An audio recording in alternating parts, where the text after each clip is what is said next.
Damn, it's hot outside. Wow, my friend's bakery caught fire today.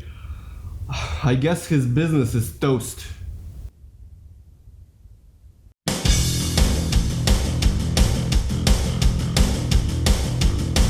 Okay, moving on from bad jokes to the actual matter at hand. So, CSS.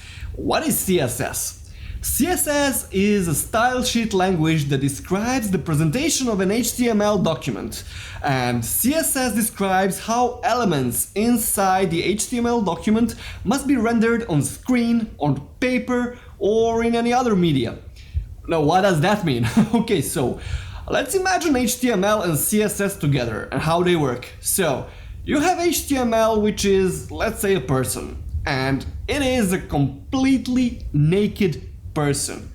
Now, I know what you nerds are thinking out there, and I totally agree. It's cool to see a naked lady, but I'm talking about websites here, so it's not really cool to see a naked website. You really gotta put some clothes on that website if we're still talking about person relations. So CSS is the clothes that's going to make an HTML look really good or really bad, depending on how well you know CSS.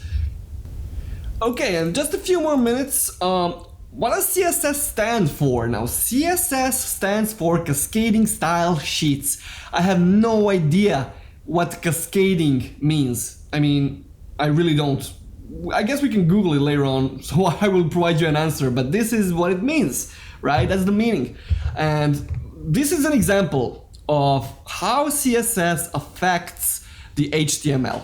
Now, this page is something similar that we did in the last lesson when we made the first website. If you are following along, you will know what I'm talking about. So, without a style sheet, this is how it looks like.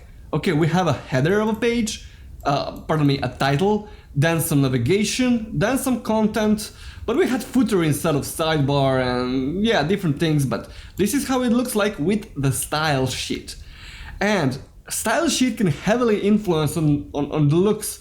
So this is the content with a style sheet of 1. Now this other style sheet is gonna make it look completely different, if you agree. The sidebar, this sidebar is no longer a sidebar, it's way under down here, right? And the footer looks different. Here it was like in a well, or I don't know how to call this element, but here it's like out of this box, right? The font is bigger for the title and so on and so forth.